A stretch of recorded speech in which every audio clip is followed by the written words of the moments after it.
Hello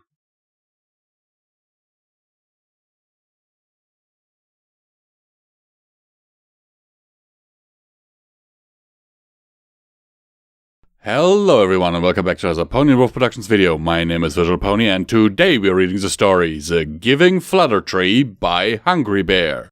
Apparently this is a ponified version of some fairy tale or story that the author likes, or at least I understood it this way, and I wanted to give it a shot. Because my wife said that she knows the story, and yeah, so why not?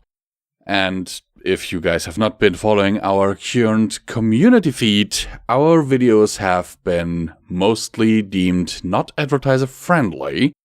So, yeah, there is this amazing list of those amazing people who keep supporting us every month and enable us to keep doing this. The problem is, it is not a lot of support that we get. We would, to seriously continue this, need way more. We will continue as long as we can, but we will keep you updated in our community feed, so keep an eye out for that. Once there was a Fluttertree, and she loved her 5 best friends. They were all kind ponies who all loved her too. Every day her friends would come to play with her. The white unicorn would gather her leaves with magic, and turn them into crowns of beautiful pink leaves for each of them to wear. The pink pony would climb her trunk and swing from her branches, and make them smile. The orange pony would gather apples from her, for them to eat. The cyan Pegasus would fly high in the air and show her new tricks she learned, and amaze her. The lavender unicorn would read to her, and say that she was happy they could all play with her. When her friends came, she was happy. When they played with her, she laughed. When they were tired from playing, they'd rest in her shade. Every day she always looked forward to seeing her friends again. But as time went by, her friends didn't come by anymore. She would feel alone.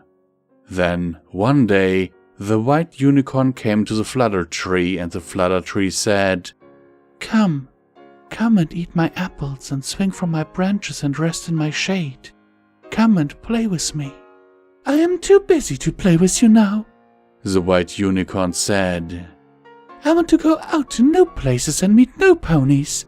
I want to travel and be acknowledged for my work. Can you help me travel?" "I'm sorry," said the Fluttertree, "but I can't help you travel. I am rooted to the ground, but I have an idea. I have leaves. Gather my leaves and make a beautiful dress and sell it. Then you will be acknowledged and be able to travel far, and you will be happy." So the white unicorn gathered the Fluttertree's leaves with her magic and went away, and the Fluttertree was happy. But her friends still hadn't come by to play with her, and she became sad. Then, one day, the orange pony came to the Fluttertree, and the Fluttertree said, Come and rest in my shade and swing from my branches and show me new tricks. Come, play with me." "I'm too busy to play with you now," the orange pony said. "My apples at my orchards have become spoiled, and I cannot sell them to make bits for my family. I need bits. Can you give me some bits?" "I'm sorry," said the Fluttertree, "but I have no bits to give you. But I have an idea. I have apples. Gather my apples and sell them in town. Then you will earn bits for your family and you will be happy." And so the orange pony harvested her apples and carried them away to sell them. And the Fluttertree was happy. It became an even longer time since her friends had come to play with her, and the Fluttertree was sad. But then, one day, the cyan Pegasus came back, and the Fluttertree rustled with joy, and she said, Come and eat my apples and rest in my shade and read to me. Come, play with me." "I'm too busy to play with you now," said the cyan Pegasus. "I have won many awards for performing my tricks, and I must find some place to safely put them. I need a case. Can you give me a case?" I'm sorry, said the Fluttertree. I have no case to give you, but I have an idea. I have branches.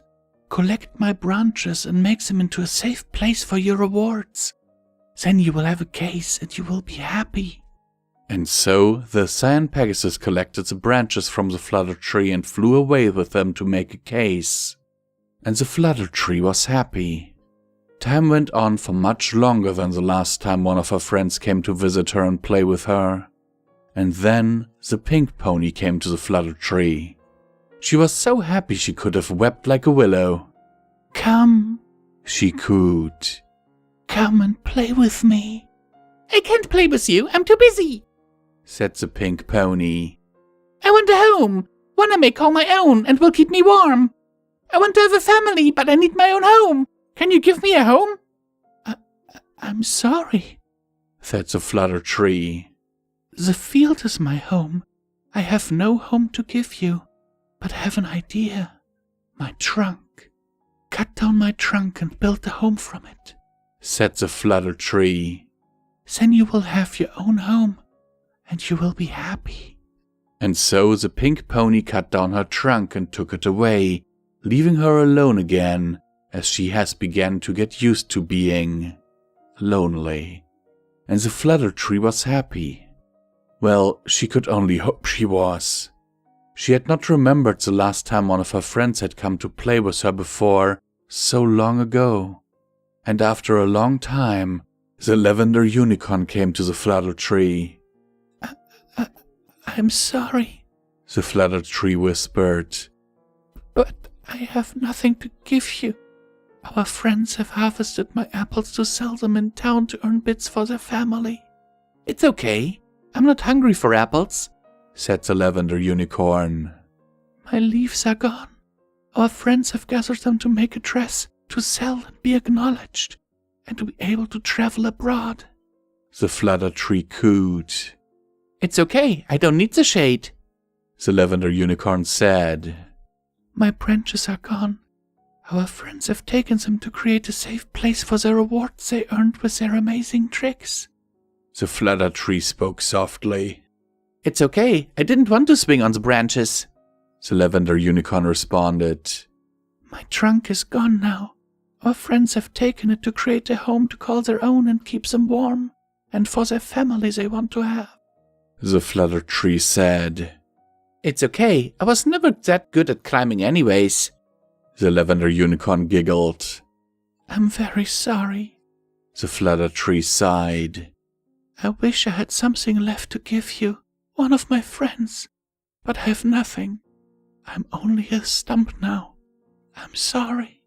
I've been carrying around these books on my back for a while, said the lavender unicorn. I only need a nice spot to rest my hooves and set my books down for a while. Maybe read some while I relax. Well, I have an idea, said the Fluttertree, picking herself up in mood as much as she could. A stump is a perfect place to rest up from a long day of carrying books. Come and sit down and rest your hooves. Read to me if you'd like you used to, so long ago. And the lavender unicorn did just that, and the Fluttertree was happy again. She was not lonely anymore. The end. It is once again time for comment time with me, Luna, the comment kitty. Like and subscribe so that my can openers can buy me more amazing toys and treats. Sometimes I allow them to buy some food and stuff for themselves too, but only after I had my own share first. Also don't forget the merch store and the Patreon in the description down below. That way you can get stuff earlier or support the channel and get amazing merchandise. Apparently this is an adaptation of a classic tale. I personally have never heard of it, but I think it has a very heartwarming ending. What do you think? Are you familiar with the original tale and, if so, what do you think of this version? Now go away, there is a toy with my name on it.